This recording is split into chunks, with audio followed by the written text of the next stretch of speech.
would it mean to NATO and to the U.S.-French relationship should French troops be sent to Ukraine?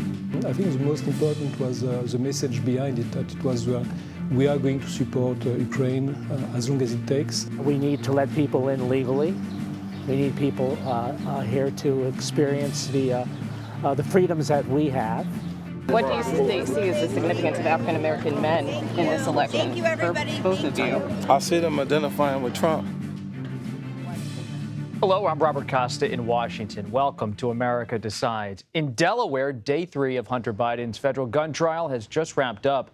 We've got more on today's testimony from his ex-wife and an FBI special agent. Scott McFarland will join us from Wilmington. But first up, President Biden is in France to mark 80 years since D-Day. He'll meet World War II veterans, attend a state dinner hosted by French President Emmanuel Macron, and discuss the ongoing war in Ukraine with Ukrainian President Volodymyr Zelensky. CBS News senior White House and political correspondent Ed O'Keefe traveling with the president and joins us now from Paris. Ed, quite an assignment. It's not Lower Manhattan's criminal court. How is it over there, and what's on the agenda for the president beyond visiting Normandy? Well, Bob, good evening. The president wrapping up what was a full day of closed-door prep, in essence, for the next 4 days. As you mentioned, there's the Normandy anniversary tomorrow. There's a speech he's giving on Friday that's designed to be a major address about his concerns about the future of democracy, not just in the United States, but across Europe and around the world, similar to the themes once expressed by former President Ronald Reagan in a speech he gave 40 years ago at the same spot where Biden will speak on Friday. Saturday, as you mentioned, is the big state visit for the president. He'll get the full French military honors with a parade in the streets of Paris, followed by meetings with President Macron, a state dinner, and then Sunday, in what I think you and I would agree is probably one of the more intriguing moments of this trip, he's going to go to a French-American military cemetery where soldiers and Marines who died during World War I, American soldiers and Marines, are buried. This was a spot that back in 2018, former President Trump was scheduled to visit, but had to postpone the trip due to bad weather and concerns about taking a 50-mile motorcade up there. But it was later revealed that he called those buried at that location losers and suckers, something the former president strongly still denies, but that the current president, as a candidate, seized upon as an example of why Trump couldn't be taken seriously on matters of national security, military, and veterans affairs, and something that's, in essence, stuck in the craw of the president ever since. So by going to this place, not explicitly calling out the former president while he's there, at least that's not what is expected to happen, but by going at all, it's yet another opportunity for him, and this time on the world stage, to contrast himself with his likely opponent. There is nothing more powerful, perhaps, than visiting some of these cemeteries abroad. I remember I went to a U.S. cemetery, military cemetery once in Cambridge, England, and it's just so moving to think about World War II and the joint sacrifice of all of those involved in the effort. And while the president's focused on remembering 80 years on those who were on the beaches, what else is really looming over this trip, Ed, when you talk to White House sources, especially when it comes to dealing with Europeans and their view of what's going on with Ukraine and with Israel? Let's start with the Middle East. There is general agreement between the United States and France over how that war needs to be ended, but there's a specific difference when it comes to the International Criminal Court. France is a major supporter and benefactor of it, and of course it recently issued arrest warrants for Israeli Prime Minister Benjamin Netanyahu and leaders of Hamas. We spoke before the trip began with the French ambassador to the United States, Laurent Billy, about those differences. Take a listen to what he had to say. Is it fair to say the United States and France are on different pages when it comes to the conflict in Gaza? Not really. Opposition is a bit more subtle than that. That in principle we support the ICC, but we said that we were examining the case. We didn't say that we were supporting the due decision. It's more a general principle that we know that we need ICC, and if we want ICC to be competent when it comes to Russia, we can't just pick and choose when the ICC have got a role to play. On the main elements of the conflict, I think we can say that we agree, like strong condemnation of the terrorist attack, the right of Israel to self-defense, but also the importance of for Israel to respect the international law. When we have differences, it's more on the path, but because I think also that on the end game, we also think that we need a two-state solution, that without a two-state solution, the history would repeat itself. You, like the president here, says you support a two-state solution. Some other European countries have gone so far now as to recognize a Palestinian state. Is France going to go that far? We have had a very strong debate on the issue. We think that it's something that should happen, but we want also that decision to happen in a moment where it helps the process. And so we, after full consideration, we think that it was probably not the right moment to do it, because we wanted that recognition to be part of a process and achieve some results. More urgently, perhaps here in Europe, of course, is the war in Ukraine. Again, general agreement between the United States, France, and NATO allies that the war needs to be ended, that Russia needs to end its assault on Ukraine. But France has recently suggested it's willing to go farther than other NATO partners and would consider sending French troops into Ukraine to help defend against Russia. I asked the ambassador what that might look like and whether that puts its relationship with NATO and the United States at risk. I think the most important was the message behind it, that it was we are going to support Ukraine as long as it takes, and we don't see a situation where Russia winning can be a loss for all of us. And so that was somehow reinserting a part of strategic ambiguity, so as how far we are ready to go, just to make sure that the other side understand that it's not going to be an easy journey. And you would do that outside of NATO, potentially? These kind of decisions are national decisions, and that's a sovereign decision that we will take. It dawns on me, the president is going to Europe, where Ukraine is always on the mind, whereas here in the United States, that war, that story, really has fallen off the front pages and out of the consciousness of many Americans. What do they need to know about what is going on right now and how worried Europe remains about what could happen? Well, I think the situation is tough, and one of the reasons is also our delay to provide the necessary support to Ukraine. And I think in 1984, Ronald Reagan made an impressive speech in Pointe du Hoc, and recalling that to think that we are in isolation of the rest of the world usually doesn't work. And what is at stake in Europe, in Ukraine, is much more than some would like to portray it, a regional issue. It's a much more systemic challenge to what we have been trying to build since World War II.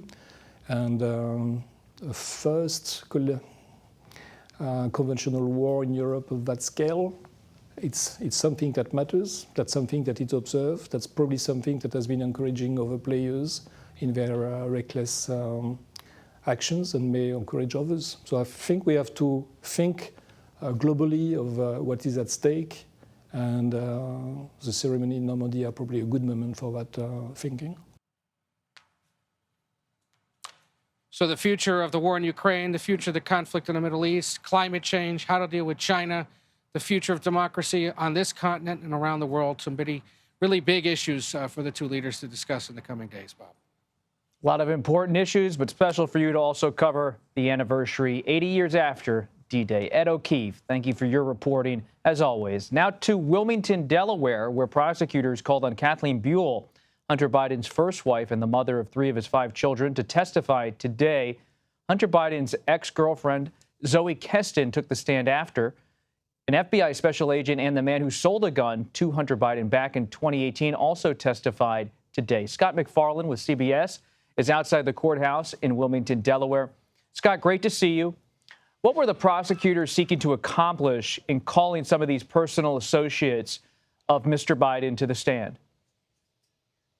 They're not just trying to paint a picture, Bob. They're trying to paint a calendar into the minds of jurors. What they're alleging in this case, the charges are that Hunter Biden knowingly possessed a gun in October 2018 while using or addicted to drugs and made false statements filling out the paperwork to get that gun.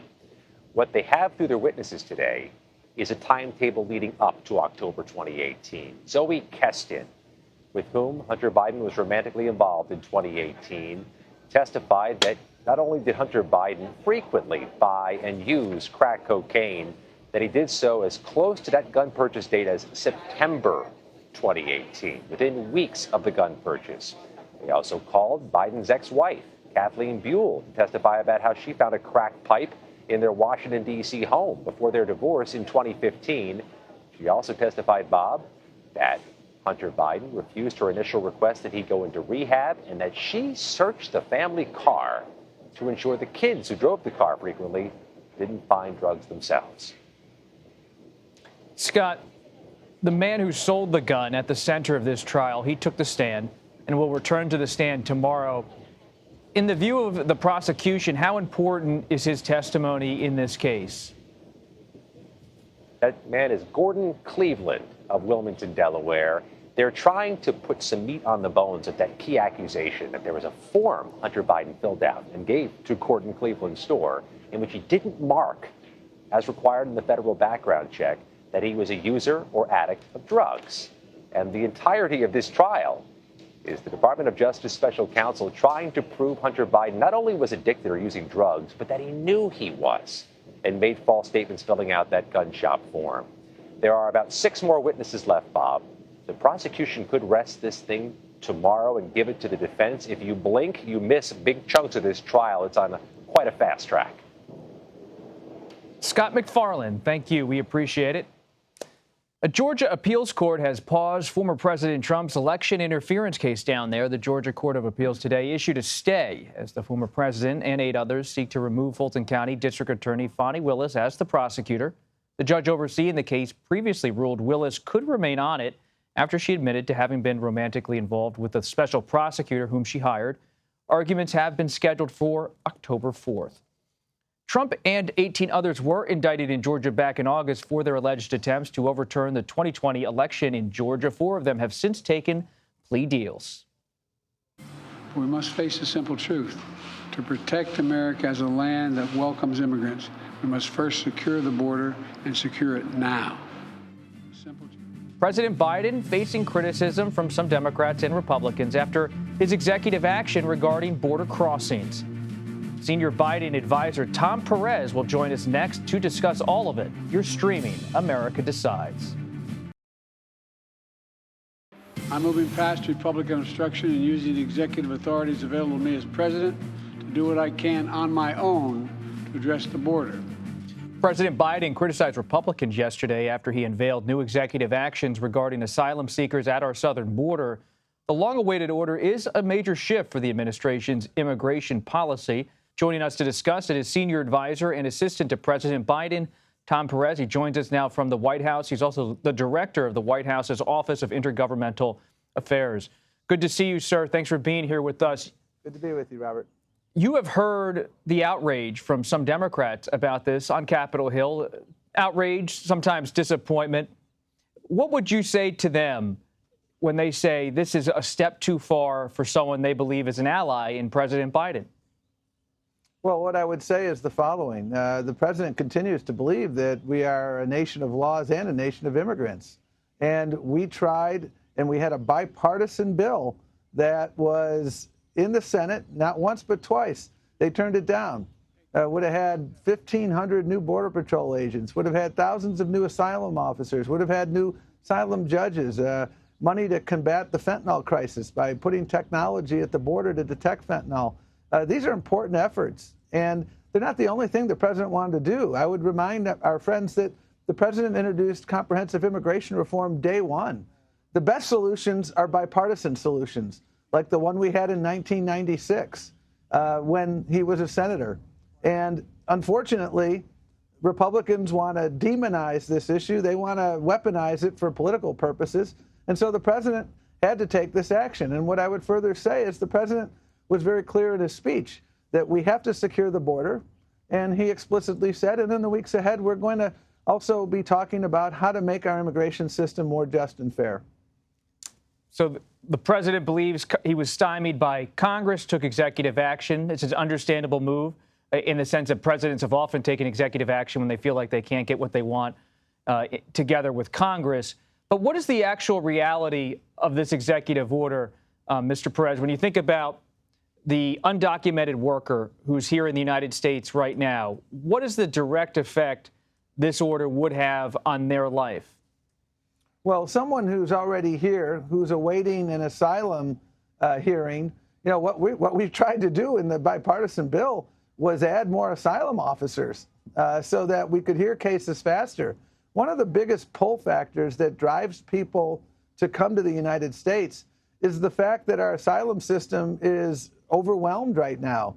And while it should take 6 months to adjudicate an asylum case, and the reality, as the president pointed out, is it's taking up to 6 years.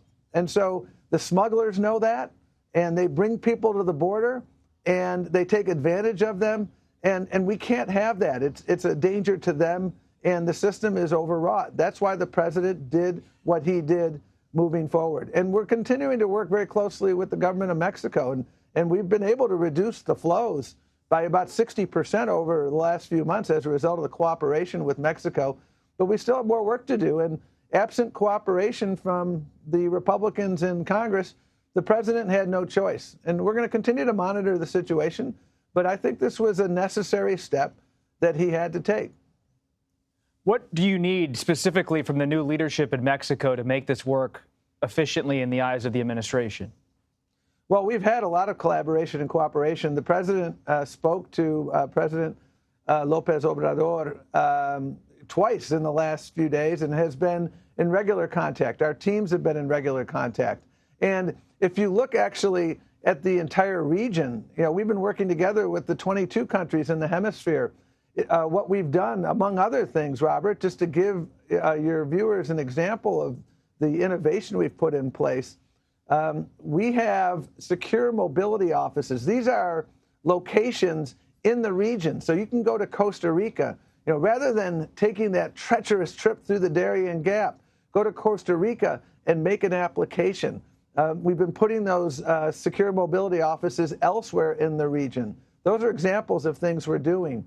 We have lawful pathway programs. What we're trying to do is get people to come to the port of entries. Don't enter between the port of entries. It's dangerous, and you can get hurt, you can die. And so the collaboration with Mexico has been indispensable to our success in lowering the encounters.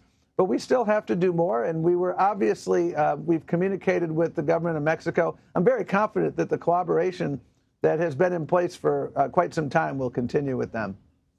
Between now and the election, do you believe talks on immigration on Capitol Hill are effectively dead because of the campaign politics that surround the issue? Or do you really believe there's a possibility of legislation before November? Well, I mean, Donald Trump has made clear. We had a bipartisan deal negotiated. It was a tough deal. I mean, again, 1,500 more Border Patrol agents, 4,000 more asylum officers, more asylum judges, more money to combat fentanyl. The Border Patrol Union endorsed the proposal. Why did it fail? Because Donald Trump said, we can't give Joe Biden a victory. That's not how governance works. It's not so you're about not who optimistic. wins and loses. No, I'm not optimistic because, the other side has clearly said we want to weaponize the issue. We don't want to solve the problem. Robert, what's really telling is when the president announced what he said yesterday, he was surrounded by border city mayors along the Texas-Arizona border. You know, these are folks who, Republicans, Democrats, and independents, they don't want this political football. They just want problem solved. And I ran into some of those members, Democratic members, after the White House event, and some of them were telling me privately they're glad the president did this because they're in tough districts where this issue is at the fore of people's minds. But those in more progressive districts and some urban areas feel a lot differently. This is an issue we'll have to have you keep coming back, Tom Perez. We really appreciate you coming by this time. Thanks for being with us. It's a pleasure to be with you, Robert. President Biden in France, as we've discussed, marking 80 years since D-Day as the wars in Ukraine and the Middle East loom over the trip. You're streaming America Decides. Welcome back to America Decides. Susan Glasser, my old friend, joins us now. She's a staff writer at The New Yorker. Susan, great to see you. Thanks for stopping by. President Biden in Europe for D-Day, and we're all thinking about D-Day 80 years on, but it's also an important moment for a president who has long focused on foreign policy. What are you paying close attention to as you watch Biden abroad? Yeah, I mean, this is quite a remarkable trip. I mean, I know it comes in the middle of this election year, but just to take a step outside of that, right? Biden, already 81 years old, is almost certainly, he is the last American president who will have been alive when D-Day occurred. He is in many ways the last American president who is kind of carrying the torch for this era of what has been called the American century that resulted in the aftermath of the U.S. victory in World War II and defeat of Nazi Germany. And, I think that it resonates for Biden and for the remnant of his generation in a way that perhaps is lost on many younger Americans. But it's an event that shaped his worldview. And so I think it's really significant for him to be there and to mark the passing of the living memory of that time. Susan, you and Peter Baker have written some terrific books over the years, including a fascinating study of Russia and the rise of Vladimir Putin. How do you believe Putin, as this war unfolds in Ukraine, is watching President Biden and assessing Biden's articulation of what you just outlined, those themes about the American century and traditional foreign policy? Well, a couple points to make on that, Bob. First of all, Putin, I should say, has taken that cult of victory in World War II and obviously the Soviet Union and Russia as its successor state. World War II victory has become almost the foundational myth of Putin's Russia too, but in a very different way. He has perverted the memory of that war to justify, in a way, his invasion of his neighbor in Ukraine. He calls Ukraine's first and only Jewish president somehow a Nazi, and uses this cult of World War II victory to rally and militarize the Russian people. So he has a very different take on the continuing resonance and legacy 80 years after the fact of World War II. He also, of course, consistently ignores or diminishes the U.S.-Soviet partnership that was the key to winning the war. In the Russian view of the war, it was all about the incredible Russian sacrifices that led to the victory. And there's very little narrative, by the way, about D-Day in Russia. If you go there, it's a huge story for us in the West, and basically not at all in Russia in terms of the story of World War II. How does that relate to today? And your question, I believe that Vladimir Putin thinks that unlike the allies in World War II, the United States today is too inwardly divided, and it does not have what it takes to stay the course and pushing back against Putin in Ukraine or elsewhere. And just quickly here, stepping back, looking at President Biden's executive order on immigration, you've written extensively about the Reagan era, a great book on James Baker, the former chief of staff to Reagan. This is an issue that vexed Reagan. It's an issue that now vexes President Biden. What do you make of the president's latest move, quickly?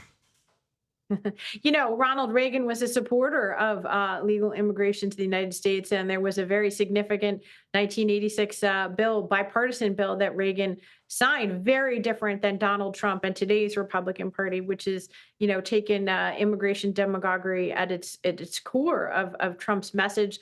I think that, for Biden, it's late in the day to take this kind of action. He will disgruntle a certain number of his allies on the left without in any way achieving any converts among those who say that immigration is their big issue. Those are probably people who are already with Donald Trump. Will it be effective from a policy point of view? I don't know, because it's going to be tied up in the courts almost certainly.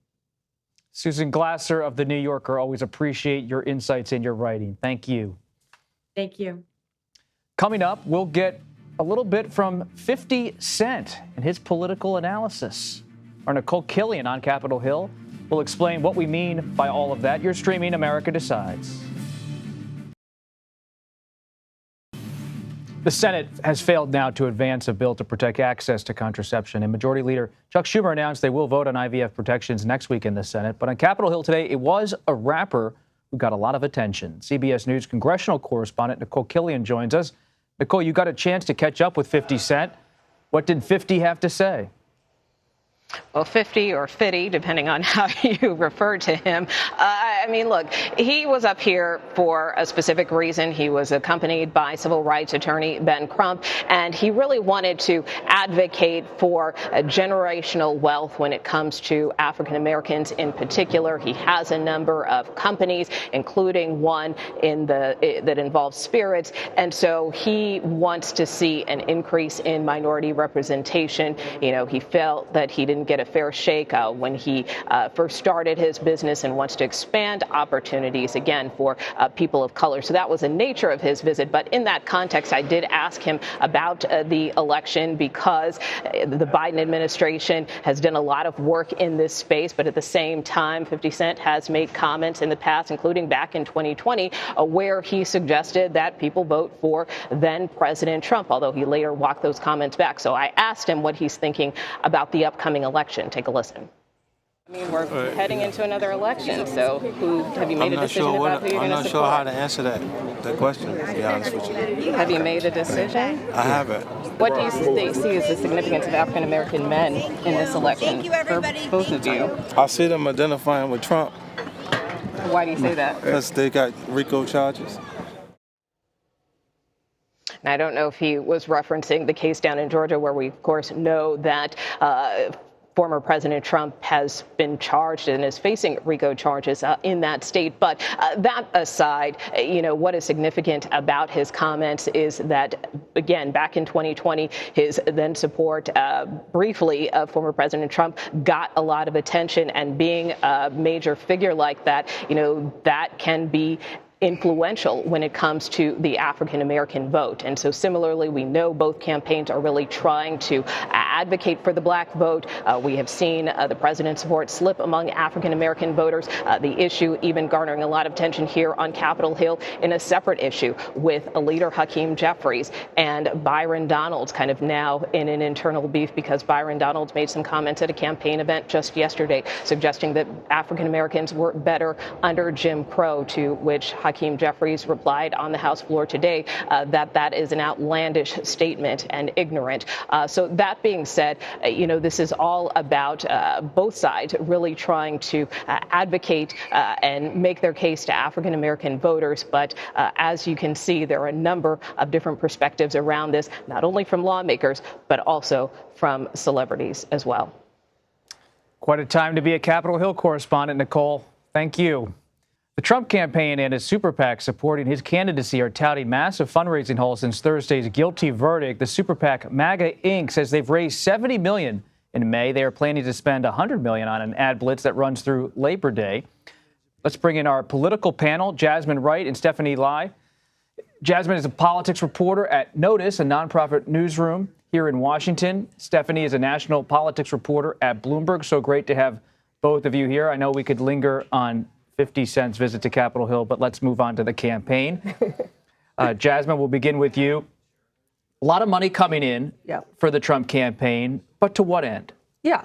I mean, I think it's significant for a couple of reasons, but mostly because throughout this campaign, there's been a narrative that former President Trump, his campaign, the RNC, just weren't raising enough money to chip away at the major cash haul that President Biden and his joint venture with the DNC have been able to raise. And so that $141 million in May, of course, we still have to wait until the FECs verify that number. And of course, $53 million just 24 hours after the verdict is going to be helpful in making sure that they can fund what they need to fund, pay for who they need to pay, and really try to get their message out, particularly when we're talking about communities that Nicole was talking about, African-American communities, something that this campaign has said that they're continuously trying to reach out to, but we haven't really seen much on that front. The same with Latinos. The question, though, I think going forward is how much is going to be directed to former President Trump's legal issues. That's something that Laura Trump with the RNC was asked a couple of days ago. She hasn't been able to say. So So how is that money going to be divided up? I think that's something that we'll have to wait and see. But it is helpful when trying to combat the Democrats and all the money that they've been able to raise. Stephanie, when you talk to your sources in the Democratic Party and the Republican Party about the fallout from the guilty verdict in the last few days, what are you hearing? What have you learned? I mean, I think we were expecting this for quite some time. A lot of Trump's allies had said weeks in advance, if it's a guilty verdict, they're going to make a ton of money. There's going to be a lot of outrage. And I think we saw that with these latest fundraising announcements. The MAGA Inc. memo that they released, I guess the internal memo that we received, basically stated that a lot of people were donating to the campaign, to the super PAC, because of precisely this reason. And I think what's notable from the campaign side is that they said that in the month of May, the majority of their donations were roughly $70. It's coming from the average American. It's coming from voters who are upset with what they saw play out. What are you both watching, and we'll start with you, Jasmine, on the vice presidential search for Trump? I've heard North Dakota Governor Doug Burgum, Senator Marco Rubio, Senator J.D. Vance, Senator Tim Scott of South Carolina. Is that the short list, or are there more names out there, and are there variables in the discussion? I mean, I think that it's yes to both of those options, right? Yes, that is the core group. That's who we hear about the most. That's who we see on not just Republican-favored TV programs on Sunday shows, but also ones that are a bit more defensive of the Republican platform.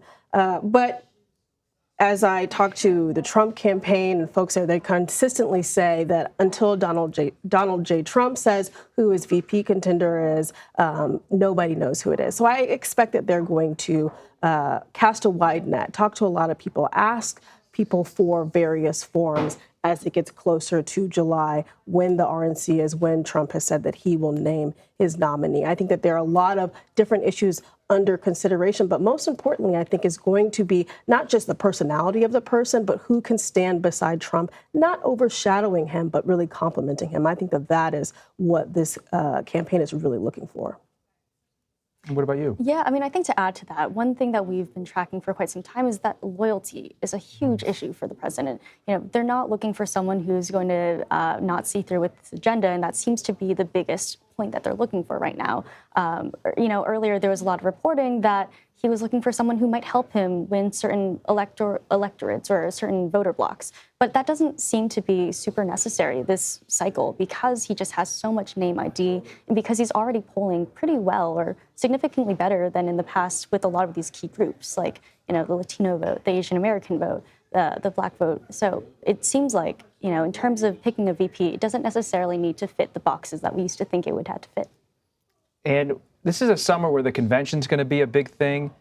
The sentencing is also going to be a major moment before the conventions in July. When you're talking to voters and to strategists as well, do former President Trump's legal challenges factor in a major way? Is this a seismic moment, or is it just something that's kind of already baked into the conversation for most voters because Trump's conduct's obviously been an issue for nearly a decade since he came down that escalator? I mean, I think it's absolutely a seismic moment just because we haven't seen it before. And I know that tons of polls were asking voters whether or not they would change their mind, or whether or not Trump would be eliminated if he was convicted. And I just don't think that we've necessarily seen the results of those polls just because it happened so quickly. So I think it's absolutely seismic.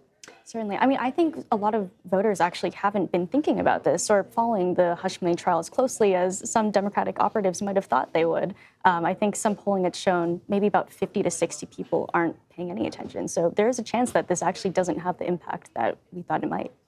Jasmine Wright, Stephanie Lai, we hope you both come back. Thanks so much for the conversation. We appreciate it. And last week, President Biden sat down with Time Magazine for a wide-ranging interview. We'll speak to the writer who spoke with the president. That's coming up next. You're streaming America Decides. In an interview with Time Magazine, an extensive one, President Biden was asked if Israeli Prime Minister Benjamin Netanyahu is prolonging the war for, quote, political self-preservation. Biden said, quote, there is every reason for people to draw that conclusion. Times Washington bureau chief Massimo Calabresi, who spoke to President Biden, joins us now. We appreciate you stopping by. These have been powerful interviews provided by Time Magazine, former President Trump a few weeks ago, now your interview with President Biden. He talked to you a lot about what's going on with Israel, what's going on in the Middle East. But what struck me was the beginning of the interview, where he really underscored his broader view of American foreign policy as he looks ahead to 2025. What should we expect if Biden wins another term on foreign policy? What's the vision? What's the theme that he articulated to you? So that's what you're quite right. The most fascinating thing about this interview for me is he really does have an idea of what America's role in the world should be, and it comes out of his own personal experience as a foreign policy hand on in the Senate, and having grown up in the sort of the post World War II world, and it's an alliance-based foreign policy led by the United States, a vision of the U.S. as a kind of enlightened, self-interested superpower, spreading democracy around the world. As a practical matter, that means building relationships in Europe with like-minded allies. It means building alliances of convenience in the Middle East in furtherance of U.S. interests. And most of all, it means trying to marshal as many potential partners and allies to constrain and compete with China in the Far East, where we face, for the first time, a potential peer in military and economic power. You had the chance to sit down with the President of the United States in depth, and he talked a lot about former President Donald Trump, his rival now in the 2024 race. Characterize, as a reporter, President Biden's tone, his energy, his positioning when it came to sitting across from you and talking about Trump. Was it kind of a resignation? Was it dismissive? Was it angry? What was he like when he spoke about Trump to you? You know, I mean, it's worth thinking for a moment. It was mostly contextual. It was what he said Trump would mean for the country. It certainly didn't have a sort of a personal tone. It was more, he said, for example, that at almost every international meeting he attends, he's pulled aside by leaders who say, you can't let Trump win, let him win. So it was more in the context of what he said or was arguing Trump would mean for the country, especially with regard to foreign affairs, but in general as well. So I would characterize it as less personal than sort of contextual. How does he view his own domestic record? Some of his associates have told me over the last few years, I mean, he really came in trying to compete not just with his predecessor, President Obama, on the Democratic side, but wanted to have echoes of FDR and have this sweeping spending program domestically. As he looks toward November, does he feel confident he's gotten what he wanted done, or has Congress stopped him and has he felt like his hands have been tied? Well, he boasted of domestic accomplishments at various points. He said no president has gotten as much done in 3.5 years in memory. So he's certainly running on that. Doesn't give the impression of frustration. If anything, what he and his aides tend to do is say that he doesn't get sufficient credit for what he's done. There's any number of criticisms. We spoke with a number of people, both sort of nonpartisan observers and Republicans, critical of that agenda, of course. But no, I think he's feeling, certainly to hear him tell it, fairly confident about what he managed to get done. We're going to have to leave it there. A powerful interview. I'd recommend you all read Time Magazine, Massimo's interview with President Biden. It's great to sometimes just sit down and digest these long-form interviews with someone who has so much power. Thanks so much for being here, Massimo. We appreciate it. Coming up, we have a lot coming up in 2020. As you remember, President Biden flipped one of America's key swing counties back to the Democrats. But how are voters reacting to the president's new border rules? We'll go there to find out.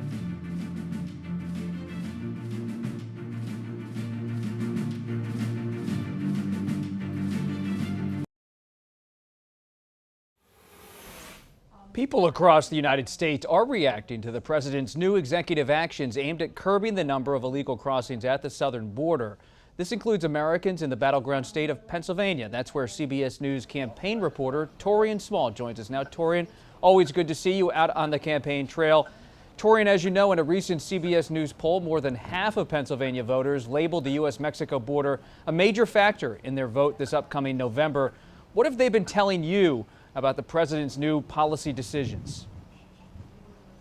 Well, Bob, even Democrats I talked to out here say this aggressive action, this executive order in lieu of congressional action is a true pivot point for the president. A lot of Democratic voters out here say that they were expecting the president to especially act on this sooner than later because immigration is a true sticking point for on-the-fence moderate Republicans that they know in their communities. Take a listen to what Terry Hahn, a 73-year-old Democrat, told me when I talked to him today about it.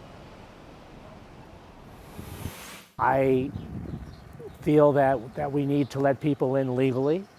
We need people here to experience the freedoms that we have.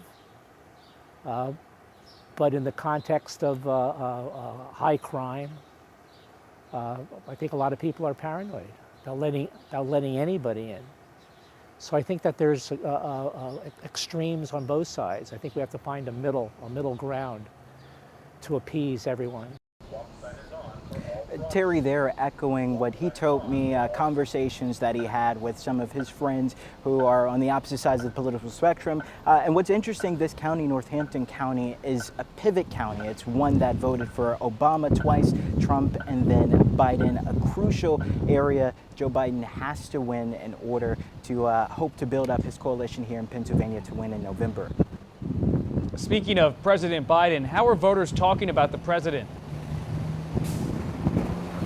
Yeah, voters are telling me that, again, this action, it could be seen as a little too late for Republicans, but Democrats say, yes, they also were expecting the president to move a little bit more aggressively sooner on this action. Two voters I talked to here that you'll listen to in a bit also split on their thoughts on the president's action on immigration. The Democrat, though, what the Democrat says is especially telling. Take a listen. I don't believe he's done a good job, because in the major cities there's a lot of crime and a lot of people that should not be in this country. And I don't take offense to that to anybody. It's just how it is. I think we need to do something, and that's certainly a good initiative. It would have been nice if we had been able to do something bipartisan when he brought that up. And it's too bad that the Republicans and Trump pushed that down several months ago. But at least he's doing what he can to help out. That last voter there, Robbie Roseman, he is a lifelong Democrat, and like you just heard him say it, something needed to be done, and he was expecting this to happen sooner than later. The political ramifications of this executive order he's watching, but he believes that if the president is to persuade moderate voters, on the fence voters, he has to act on immigration. Still a top issue for voters even here in Pennsylvania, not necessarily a border state. Torian Small, we appreciate your reporting as ever. Thank you.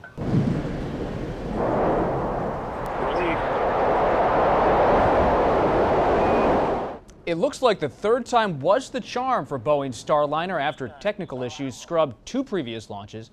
The astronauts on board the spacecraft are finally on their way to the International Space Station. If the mission is successful, NASA could certify Boeing as the second commercial operator to ferry crews to the ISS. The ship is expected to return to Earth on June 14th. That does it for today. We'll be back with another edition of America Decides tomorrow at 5 p.m. Eastern. The Daily Report with John Dickerson starts right now.